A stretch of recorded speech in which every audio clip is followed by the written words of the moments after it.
Assalamualaikum warahmatullahi wabarakatuh dan selamat pagi pemirsa Gama Lama TV, kembali di program Sapa Pagi Maluku Utara di kesempatan siar edisi hari ini Rabu 27 Maret 2024 bersama saya Ibra Hamzah. Dan untuk Anda para pemirsa Gama Lama TV, pagi hari ini saya tidak sendiri seperti biasanya. Sudah hadir di tengah-tengah kita ada Bapak Kepala Bidang Pengendalian Pencemaran dan Kerusakan Lingkungan Dinas Lingkungan Hidup Kota Ternate, Bapak M. Syarif Chan. Ya. Apa kabar Bapak di hari ini? Baik. Ini bulan puasa jadi kita masih tetap semangat. Iya, betul sekali. Jadi bulan puasa tidak menghalangi kita untuk beraktivitas. Betul. Iya. Dan untuk Anda para pemirsa Gama Lama TV, pagi hari ini kita akan membahas terkait dengan persampahan dengan topik prospek merubah sampah menjadi uang. Ya, saya langsung ke Pak Syarif. Iya. Tentunya kita melihat tema di pagi hari ini adalah prospek merubah sampah menjadi uang. Nah, sebelum kita berbicara lanjut terkait dengan tema kita pagi hari ini, bagaimana pendapat Bapak terkait dengan persampahan yang ada di Kota Ternate? Bisa dijelaskan, Pak? Iya. Jadi kota ini cukup potensial menyumbangkan sampah. Iya. Volume sampah di Kota Ternate ini kan sifatnya oscillating, dia berubah-berubah sesuai kegiatan yang ada di masyarakat. Iya. Jadi karena kotanya kecil, padat, potensi sampahnya juga tinggi sekali. Tinggi, betul. Nah, untuk Kota Ternate, volume sampah yang pasti itu tidak bisa kita takar, karena kita punya jembatan timah juga tidak aktif. Jadi kita pakai asumsi satu orang itu menyumbang 0,5 kg. Ya, dikasih kali dengan jumlah penduduk. Nah, kalau misalnya 0,5 kg per orang dikali jumlah penduduk, maka potensi sampah itu berkisar 100 ton lebih. Biasa ya. Nah, 100 ton itu kan terdiri dari beberapa jenis sampah. Ada sampah organik, ada sampah anorganik, dan ada yang berbentuk logam. Atau sampah-sampah beling ya. Nah, kemudian aluminium dan lain-lain. Nah, Kota Ternate untuk sampah anorganik itu sebagian besar bisa dimanfaatkan. Bisa didaur ulang. Iya, bisa didaur ulang, bisa dimanfaatkan, bahkan bisa dijual langsung oleh pemulung ke pihak penampung. Betul Nah, sekali. problem kita di Kota Ternate ini adalah sampah organik. Yang sekitar sehari itu 70 ton ya. Nah, sampah organik ini yang jadi momok bagi kita. Nah, untuk Kota Ternate, paradigma saat ini kita lagi mau bergeser. Iya. Jadi paradigma angkut, buang, itu mau kita beralih ke paradigma yang baru. Nah, jadi skema penanganan sampah ini ada 3 skema yang kita terapkan. Yang pertama skema di hulu. Skema di hulu itu adalah kita meminta kepada masyarakat untuk melakukan pemilahan di rumah. Betul. Jadi sampah sesuai dengan kategorinya. Kalau yang organik, yang anorganik. Ini memudahkan.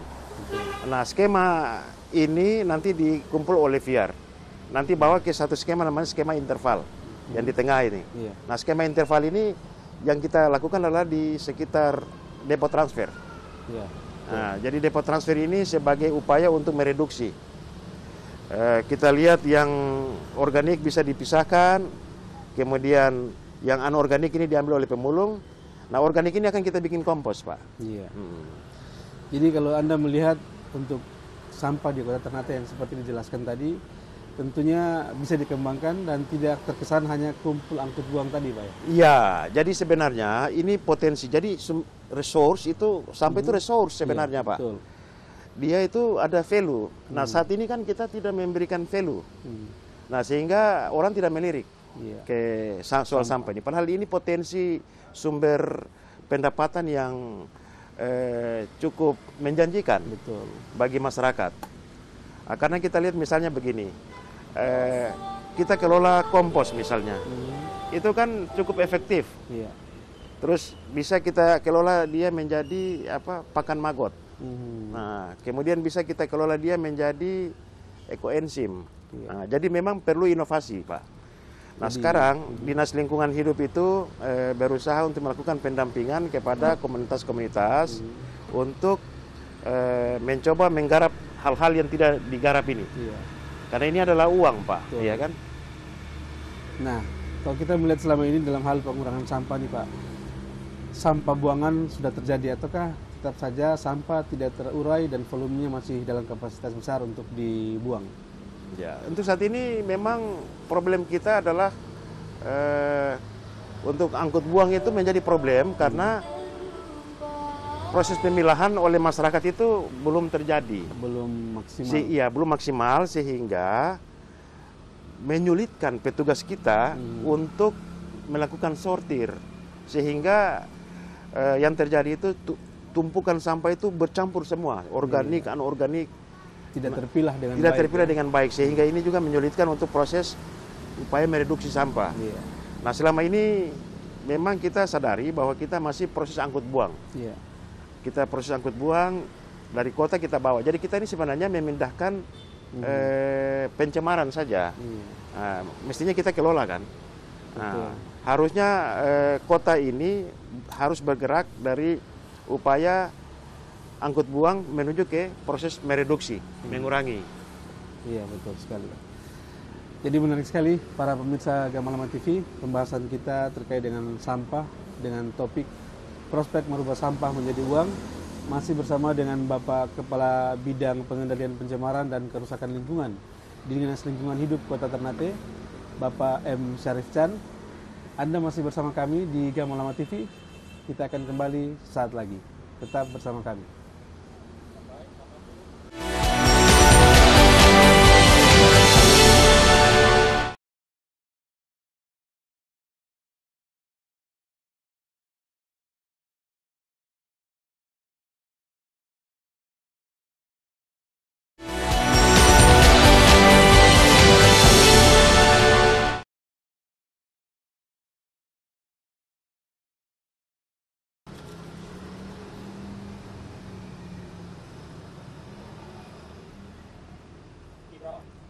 Baik pemirsa Gamalama TV, masih kembali bersama saya Ibra Hamzah dalam program Sapa Pagi Maluku Utara. Dan juga masih bersama dengan Kepala Bidang Pengendalian Pencemaran dan Kerusakan Lingkungan Dinas Lingkungan Hidup Kota Ternate, Bapak M. Syarif Chan, yang biasa disapa juga dengan Pak Gubang. Ya. Hari ini kita membahas masalah sampah, tentunya dalam hal prospek merubah sampah menjadi uang. Ya. Nah, Pak Syarif, terkait dengan ketika Anda berbicara arang aktif nih, mungkin dengan manfaatkan tebangan pohon yang ada di jalan untuk menjadikan arang aktif tadi sebagai sebuah industri butuh bahan baku yang besar.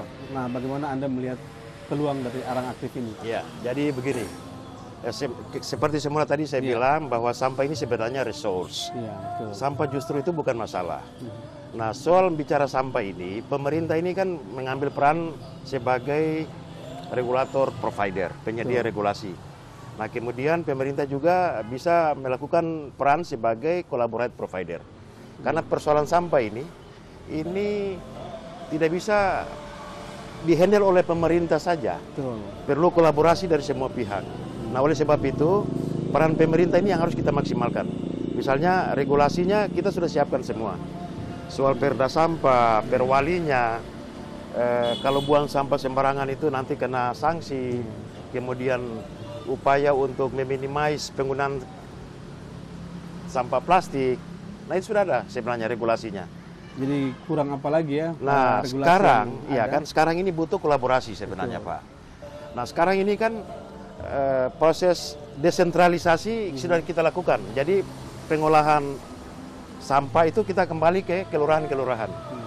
Tadinya kan tersentral di DLH kan. Iya. Nah, DLH sekarang hanya bertugas mengambil sampah yang ada di jalan-jalan protokol. Iya.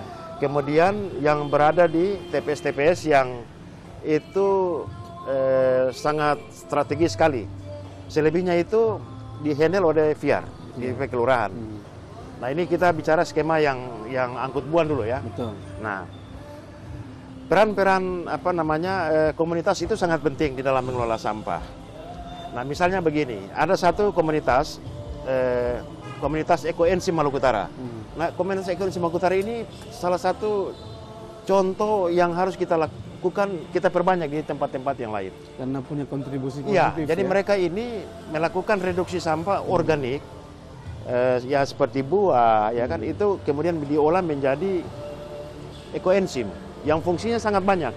Bisa menjadi hand sanitizer, bisa menjadi pengepel lantai. Selain sebagai composting. Ya, dan itu mereka sudah kurangi sekian persen dari sampah pasar.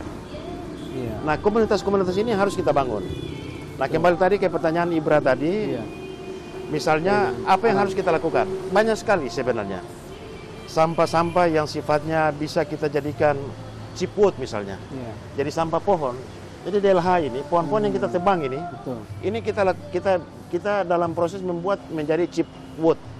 Chipwood itu bahan bakar untuk pembangkit listrik tenaga uap. Oh.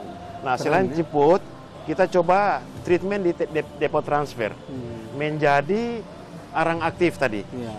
Jadi ada 3 produk.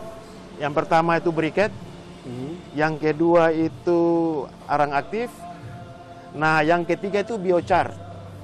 Jadi satu pohon itu, pohon ini Pak Ibra, pohon ini kan dia waktu dia hidup dia menghirup karbon dioksida. Betul. Nah, pada saat dia mati dan diuraikan oleh bakteri, itu dia mengeluarkan karbon dioksida karena di dalam tubuh pohon itu sangat banyak karbon.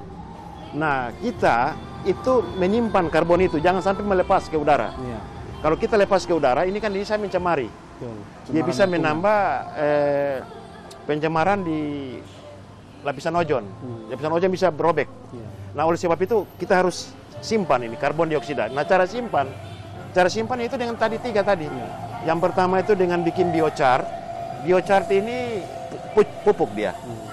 Dia pupuk yang terbuat dari semacam arang ya. Sehingga membantu proses pertumbuhan tanaman. Yang kedua produk arang aktif. Nah, arang aktif ini kayu yang sudah kita jadikan arang itu kita aktifkan. Iya. Sehingga dia bisa berguna kepada proses penurunan kualitas air. Kalau di tempat air isi ulang itu kan ada tong yang isinya ada arang aktif. Nah, itu fungsi dari arang aktif. Nah, itu dari sampah. Artinya ini peluang bisnis. Betul. Nah, yang ketiga itu briquette. Nah, kita tahu briquette di kota ini kan tidak ada yang buat. Nah, ini peluang sebenarnya. Nah, maka itu saya bilang kalau komunitas-komunitas di setiap kecamatan itu mengambil peran ini, ini mengurangi beban pemerintah untuk melakukan reduksi sampah. Karena ingat, salah satu program prioritas Pak Wali Kota itu adalah industrialisasi sampah berbasis partisipatif. Iya, betul. Nah, wujudnya bagaimana? Nah, wujudnya yang paling sederhana sekali itu masyarakat berpartisipasi dengan memilah sampah dari rumah. Itu wujud yang paling sederhana. Nah, yang lebih agak yang kita maksud tadi, yang soal industri bisa menghasilkan value, yaitu tadi 3 produk tadi. Kemudian yang organik lain bisa jadi kompos. Betul. Ya, jadi ini uang semua ini sebenarnya. Iya. Cuma kita tidak sentuh saja. Iya. Dan tidak secara maksimal masyarakat tidak ikut terlibat secara langsung, Pak ya. Iya, justru. Karena bukan hanya pemerintah saja. Iya, justru peran pemerintah itu harus berkurang. Betul. Iya, kita hanya melakukan regulasi provider, kemudian collaborate, kemudian kita lakukan pengawasan. Iya. Nah, selebihnya ini peran masyarakat yang main ini. Betul. Nah, kalau masyarakat terjun langsung, saya kira sampah bisa berkurang kok di kota ini. Bahkan mungkin ya sekitar 20% yang terbawa ke TPA yang berbentuk residu. Karena selebihnya sudah menjadi nilai. Iya. Bisa jadi kompos, jadi ekoenzim, bisa jadi biochar, bisa jadi arang aktif, ya kan? Nah, ini Pak, terkait dengan program penguraian sampah. Ini terkesan tidak berjalan dengan maksimal atau tidak berkelanjutan karena terkesan hanya launching atau seremonial belaka nih Pak. Nah, apa yang menyebabkan hal itu tidak berjalan secara berkelanjutan? Ya, jadi ini problem kita. Memang kita lemah di dalam proses sosialisasi. Ya, sosialisasi kita lemah sekali sehingga kita perkuat di sini melakukan pendampingan kepada masyarakat. Nah, ini saya juga mengharapkan kepada kelurahan ya.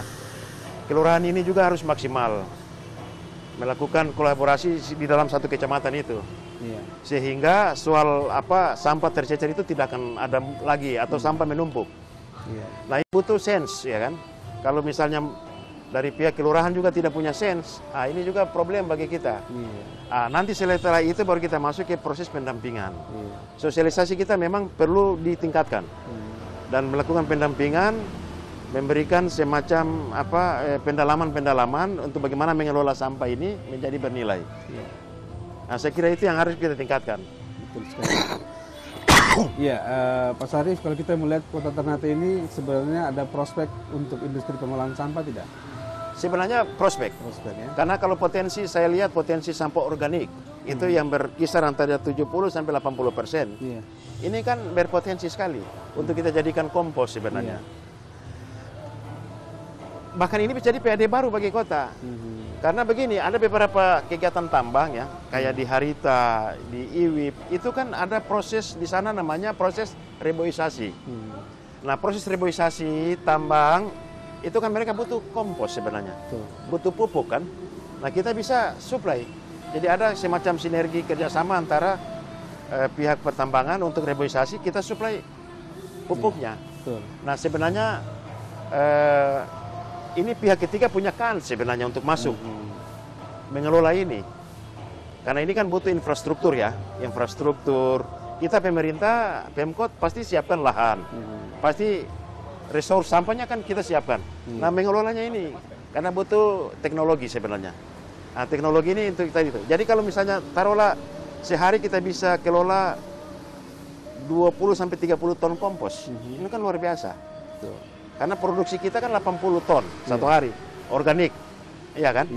Nah, kita carilah teknologi yang tepat. Mungkin pakai sistem drying, ya kan? Nah, kalau sistem yang manual ini kan agak lama, 3 bulan ini. Kita cari yang cepat sehingga bisa mensuplai kebutuhan masyarakat untuk kompos. Nah, kalau kita melihat prospek untuk dikembangkan menjadi industri pengolahan sampah, apa kira-kira kendala yang menyebabkan sehingga belum bisa jalan? Apakah masalah investasi atau masalah lain yang seperti disebutkan tadi, Pak? Saya kira kalau menurut saya kira investasi ya itu memang salah satu masalah. Tetapi ini kan bisa terjawab kalau pihak ketiga bisa masuk. Ya kan, seperti yang saya bilang tadi bahwa pemerintah pasti kita mensupport lahan dan sumber daya sampah itu. Tinggal pihak ketiga mau nggak melakukan pengolahan ini. Soal MOU dan lain-lain itu soal belakangan. Tapi kalau ada pihak yang menangkap ini menjadi peluang bagi pihak swasta untuk berpartisipasi. Gitu. Baik. Menarik sekali para pemirsa Gamalama TV, obrolan kita pagi hari ini di program Sapa Pagi Maluku Utara masih dengan topik prospek merubah sampah menjadi uang. Dan kita masih akan kembali setelah kita ikuti jeda komersil berikut ini. Tetap bersama kami di Gamalama TV.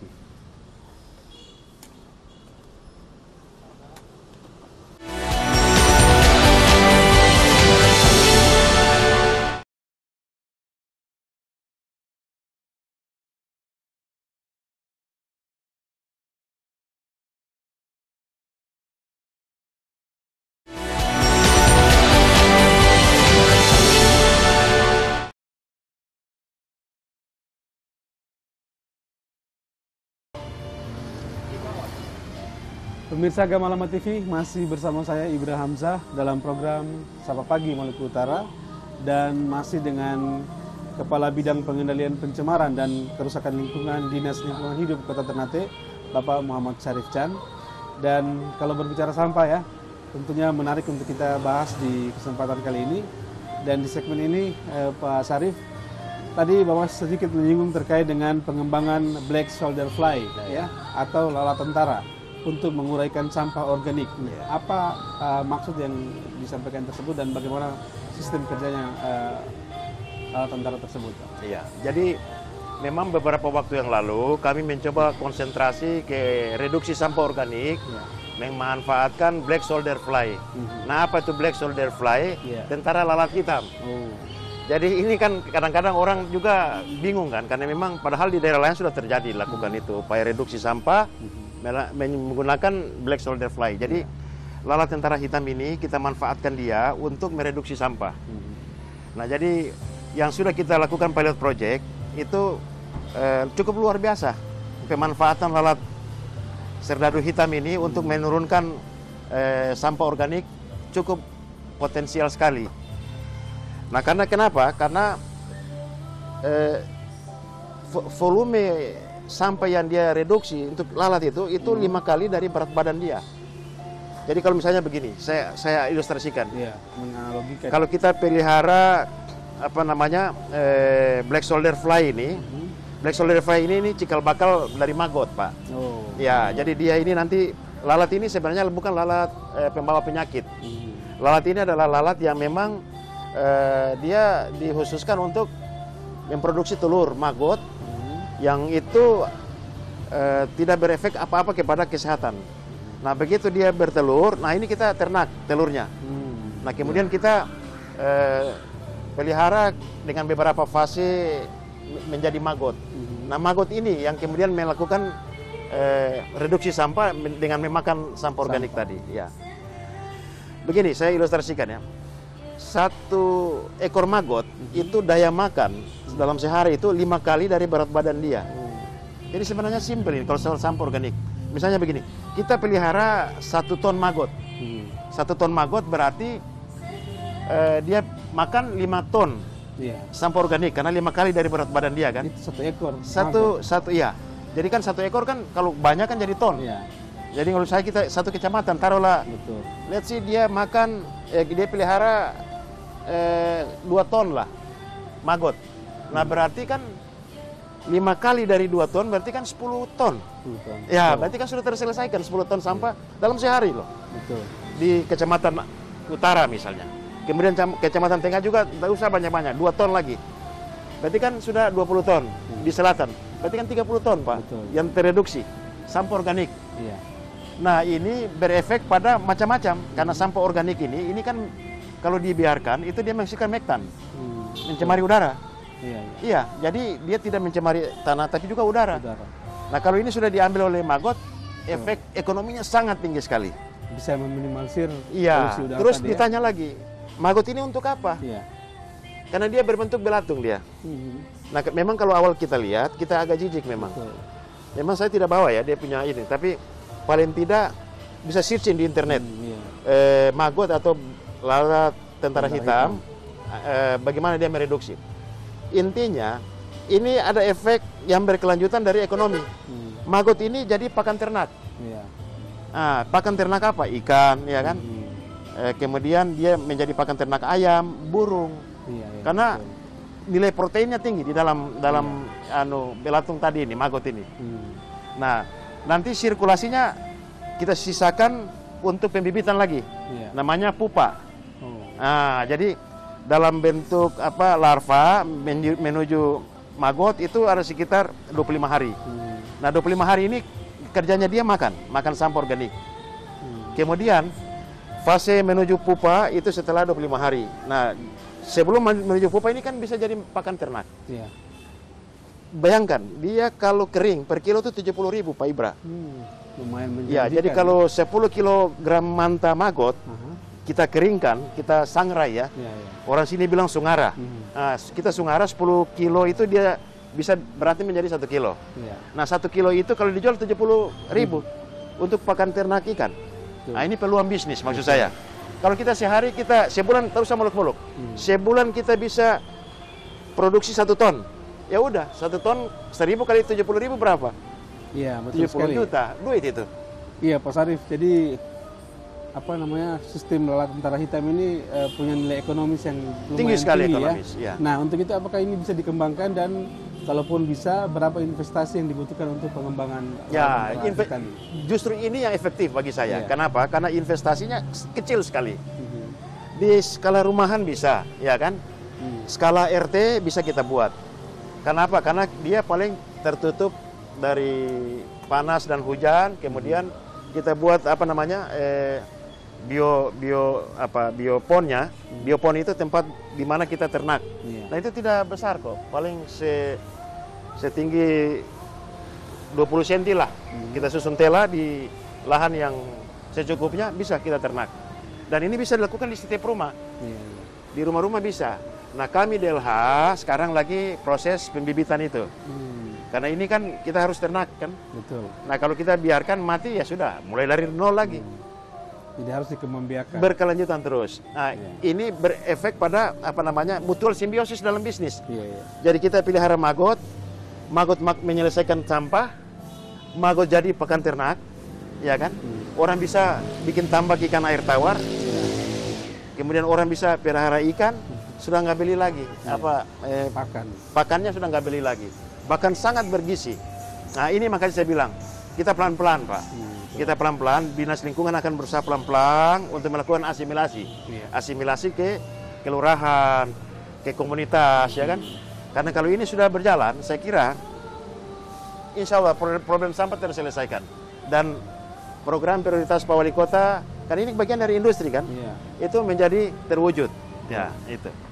Ya, jadi memang kalau kita melihat potensi ekonomi baru ya dikembangkan di Maluku Utara pada umumnya terkait dengan budidaya lalat tentara hitam ini ya, karena punya nilai ekonomis yang lumayan tinggi.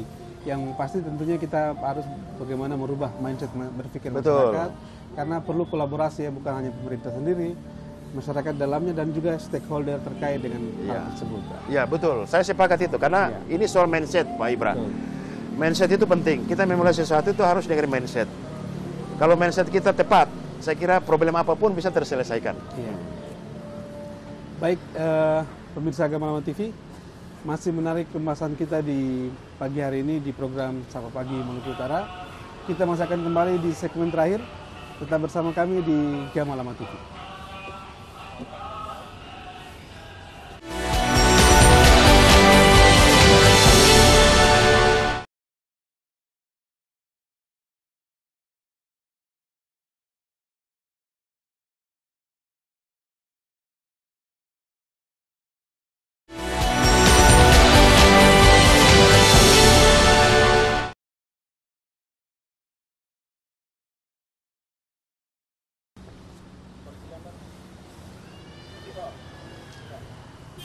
Baik pemirsa Gamalama TV, masih bersama saya Ibrahim Hamzah, tentunya di program Sapa Pagi Maluku Utara dengan topik prospek merubah sampah menjadi uang, dan masih bersama Bapak M. Syarif Chan selaku Kepala Bidang Pengendalian Pencemaran dan Kerusakan Lingkungan Dinas Lingkungan Hidup Kota Ternate.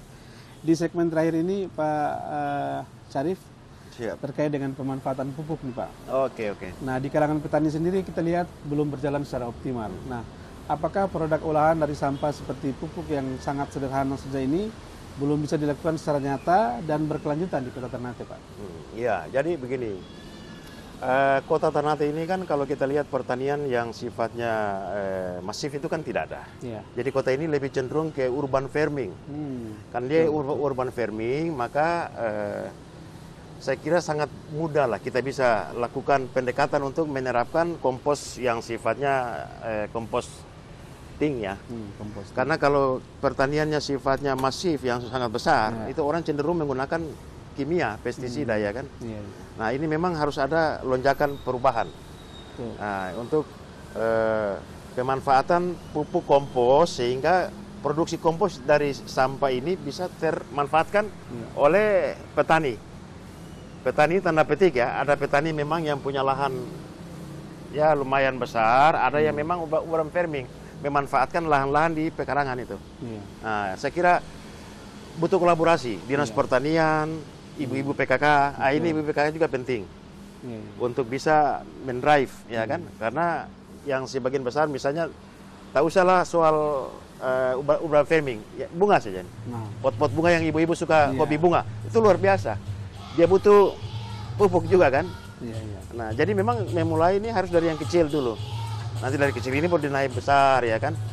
Nah, saya kira memang perlu kolaborasi Dinas Pertanian, petani ya kan, untuk coba kita beralih ke pupuk yang pestisida ke pupuk yang non pestisida atau pupuk kompos ya. Nah, iya kompos. Ya, kalau kita melihat hal ini, apakah selain pemerintah, tugas pihak swasta juga ikut bisa terlibat dalamnya? Iya, ini kan makanya saya bilang ini kan peluang. Jadi kalau pihak swasta mau mengambil peran, ya silakan, monggo, ya kan? Karena ini memudahkan pemerintah untuk menangani sampah, meringankan pemerintah dalam penanganan sampah. Jadi maksud saya, sampah ini dikeroyok, harus kita keroyok. Harus ada kolaborasi. Ya, tadi harus kolaborasi komunitas, masyarakat. Ada yang mau bikin kompos ya bikin kompos. Kemudian misalnya salah satu yang kita lagi garap itu soal sampah plastik. Iya. Kan sampah plastik ini ada sampah plastik yang tertolak. Nah, sampah plastik tertolak ini yang tas-tas kresek itu. Itu kan tidak bisa dijual. Iya. Pemulung ambil itu kan yang berbentuk botol, Iya, ya kan? Kardus, dan itu ditimbang langsung dijual, dibeli. Tetapi kalau yang tertolak, itu kan dibuang begitu. Nah, kita lakukan pemanfaatan menjadi paving block di tubuh. Jadi memang saya bilang tadi, jadi di interval skema penanganan reduksi sampah di dalam selang di tubuh itu salah satunya kita bikin pemanfaatan batako, pemanfaatan paving block dari sampah plastik tertolak. Seperti plastik kresek tadi ya? Ya, plastik kresek. Nah, ini peran-peran ini bisa dimainkan oleh pihak swasta. Pihak komunitas, pihak ketiga yang mau memang berkontribusi untuk menyelesaikan problem sampah di Kota Ternate. Betul sekali, Pak. Nah, mungkin ini terkait dengan bidang Bapak di pencemaran dan kerusakan lingkungan nih, Pak. Menarik ini, ya. Menarik. Beberapa waktu lalu ada penyebab ribuan ikan mati di pesisir pantai Ternate nih, Pak. Itu kira-kira apa penyebabnya, Pak? Iya.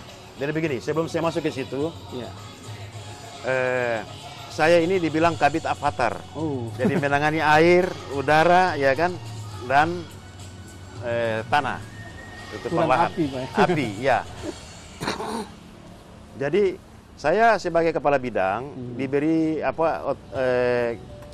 pendelegasian oleh Pak Wali Kota untuk memastikan bahwa air, udara, dan lahan ini terjamin dari sisi untuk warga ya. Iya. Nah, air ini yang kami jaga ini ada dua, kuantitas sama kualitas. Betul.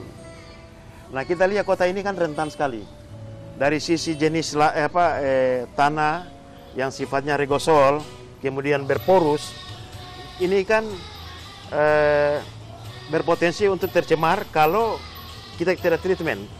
Saya kasih contoh misalnya begini. Rumah kita yang ada di Kota Ternate ini, sebagian besar itu kan septic tank tidak kedap air. Dipastikan berarti buangan masuk ke dalam tanah.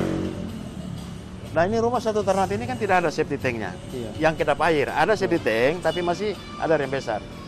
Nah, ini dari sisi kualitas ini mempengaruhi kan. Nah, dari sisi kuantitas juga menjadi problem. Karena setiap saat terjadi pertumbuhan pemukiman. Recharger area kita itu mengalami penurunan. Sehingga begitu hujan, air langsung mengalir ke laut. Padahal kita tahu bahwa air ini hanya bisa bertambah begitu ada hujan, begitu ada siklus hidrologi. Begitu fase siklus hidrologi putus, maka ini terganggu. Nah, ini juga kita siapkan dengan apa yang kita lakukan adalah sumur resapan. Jadi setiap rumah yang mau urus IMB diwajibkan bikin sumur resapan. Ini untuk menjaga kuantitas air. Nah, untuk kualitas air, memang saat ini kita masih fokus ke pihak swasta. Nah, swasta ini kan dia harus bertanggung jawab. Misalnya hotel, restoran, itu dia kalau membuang limbahnya itu harus melewati waste treatment plan (WTP) atau IPAL itu orang sini bilang, instalasi pengolahan air limbah. Nah, ini saya kaitkan dengan kasus yang di pertanyaan tadi, ikan mati. Betul. Ikan mati di Sasa itu akibat dari pembuangan limbah dari berbagai sumber. Dari pabrik tahu, dari rumah, dari pemukiman, dari macam-macam. Akumulasi ke dalam perairan di seputaran Sasa, nah kemudian terjadi penimbunan. Kemudian terjadi ledakan. Ini yang mengakibatkan ikan meninggal, ikan mati. Sumbernya dari limbah juga.